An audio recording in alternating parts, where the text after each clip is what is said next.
everyone, it's Steve66 here. Something a little bit different today. I'm just on my way out over to Hemel Hempstead. Need to just pop into Triumph Hemel to buy a couple of bits, but then I'm gonna head over to Ashridge Park. I've quite recently got myself a new iPhone 7, the Plus version, and one of the features on that phone is with the camera. Now, I know all of us bikers, we love taking photographs of our pride and joys, putting them on Instagram and the likes of. So anyway, this new feature has what's called a depth of field on it, and what they're trying to do is they're trying to mimic the effect that you'd get with an SLR or digital SLR camera. So with the depth of field, what you can do is you can keep certain objects in focus, and the background can blur out a little bit, giving a little bit more, or should I say, highlights the actual subject that you're focusing on a little bit more. So what I want to do is actually test it out just to see how good this actual feature is. So what I'm going to do is I'm going to head over to Ashridge, which is quite a nice part of the world, and hopefully find myself a little spot so that I can actually get a bit of background and just test it all out. So yeah, I don't think, you know, they're planning on replacing the the SLR cameras as such. It's never ever going to be as good as that, but I'm just interested to see exactly what it will actually do. So hang around and we'll see how we get on. But as I say, on the first stop is going to be Triumph over in Hemel. Just a couple of things to buy over there. So speak to you in a bit.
Okay, so here I am up at Ashridge Park, and hopefully you can see the iPhone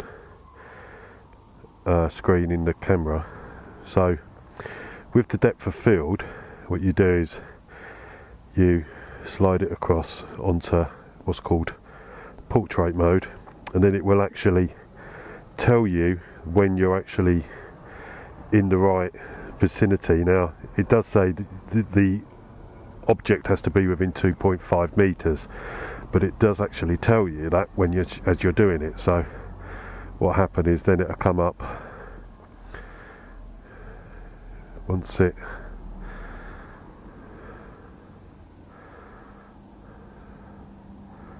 there we go.